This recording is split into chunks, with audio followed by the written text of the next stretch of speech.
Посетата на високата представничка на Европската унија за безбедност и надворешна политика представува сериозна подршка на европските перспективи на нашата земја. Срекни сме што при оваа посета на Македонија Европската унија останува посветена на иднината на Република Македонија до полноправно членство на Европската унија.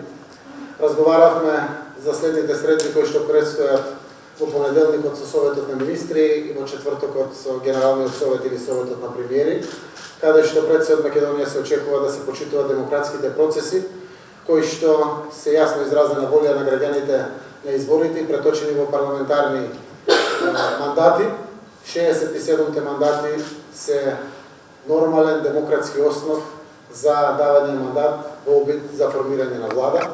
Од тука и очекувањата на Европската унија е дека наредната влада, доколку покаже резултат во посветеноста на реформите, Европската унија преку своите институции ќе има причини повеќе да се посвети кон образување на процесите за започнување на преговори на Македонија за полноправно членство во Европската унија.